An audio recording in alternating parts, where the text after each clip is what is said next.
একটা বিয়েতে সাধারণত কি হয়, বর কনে ফুল সাজ ছবি, কিন্তু আমাদের বন্ধুর বিয়েতে কি হলো জানো? প্রায় 20 হাত ওপরে কাঁধে তুলে মালা বদল থেকে শুরু করে ভোর 5:30 অব্দি দেদার ডান্স। আর আমি কখনো ক্যামেরাম্যান আর কখনো জুতোর দোকান খোঁজার এজেন্ট। স্বাগতম আমার ছোটবেলার বন্ধুর বিয়েতে, যেখানে রীতি আছে, আছে রসগোল্লা, আর আছে 100% আনপ্ল্যান্ড এন্টারটেইনমেন্ট। ভিডিওটা শেষ পর্যন্ত দেখো, কারণ এটা শুধু বিয়ে না, এটা একটা ফুল প্যাকেজ। স্টার্টার খাওয়ার পরে জীবনে প্রথমবার ভিন্ন রকম চকো চিপস ও টপিং দেওয়া অদ্ভুত সুন্দর আইসক্রিমটা খাচ্ছি। হঠাৎ দেখি সায়নী নিচে বসে আছে। আমি গিয়ে কারণ জিজ্ঞাসা করায় ও আমাকে বলে আমাকে তুলে নিয়ে যাওয়া হবে। আমি ওকে বলি তুলে তো নিয়ে যাওয়া হবে, কিন্তু তুই মেঝেতে বসেছিস কেন? তুই তো গাড়িতে বসবি। তারপর হঠাৎ করে দেখি ওকে কিছু মানুষ তুলে নিয়ে যাচ্ছে। ও সরি বন্ধুরা, মালা বদল হচ্ছে। সায়নী যখন 7 পাক ঘুরে পান পাতা সরিয়ে শুভদৃষ্টি করলো, তখন পুরো বিয়ের লজ হাততালি আর সিটিতে ফেটে পড়েছিল।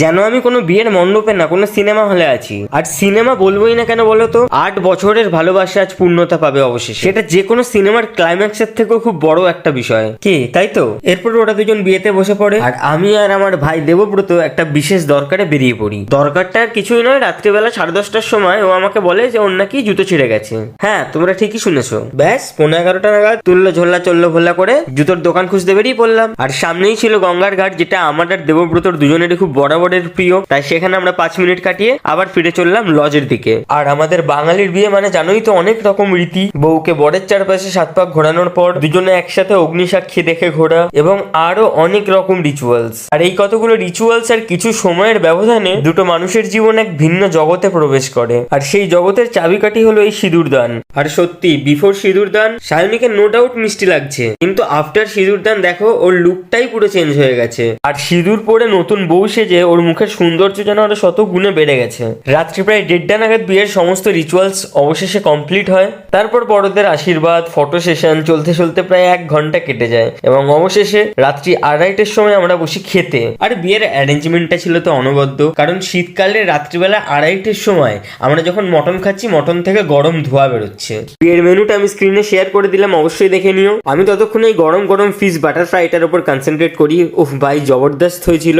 তারপর আমি আর আমার 2 বন্ধু রাজিত আর দেবব্রত টিফিন খাওয়ার মতো করে একটাই কড়াইশুটির কচুরি নিয়ে 3 জন মিলে শুধু টেস্ট করবো বলে ভাগ করে খাই। আর তারপর ভাত আর সর্ষে দিয়ে পমফ্রেট মাছ স্কিপ করে আমি ডিরেক্ট ঝাঁপিয়ে পড়ি পোলাও আর মটন কষার উপরে। শেষ পাতে চাটনি, পাঁপড়, রসগোল্লা, ক্ষীরপুলি ও একটা মিঠা পান দিয়ে আমরা আমাদের চরম টেস্টি ডিনার পর্ব সাঙ্গ করি। এই দাঁড়াও, যাচ্ছ কোথায়?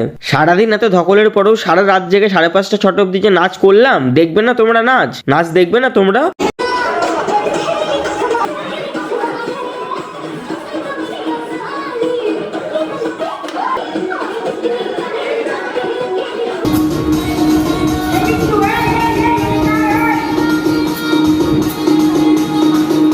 ফ্রেমটা দেখতে পাচ্ছ?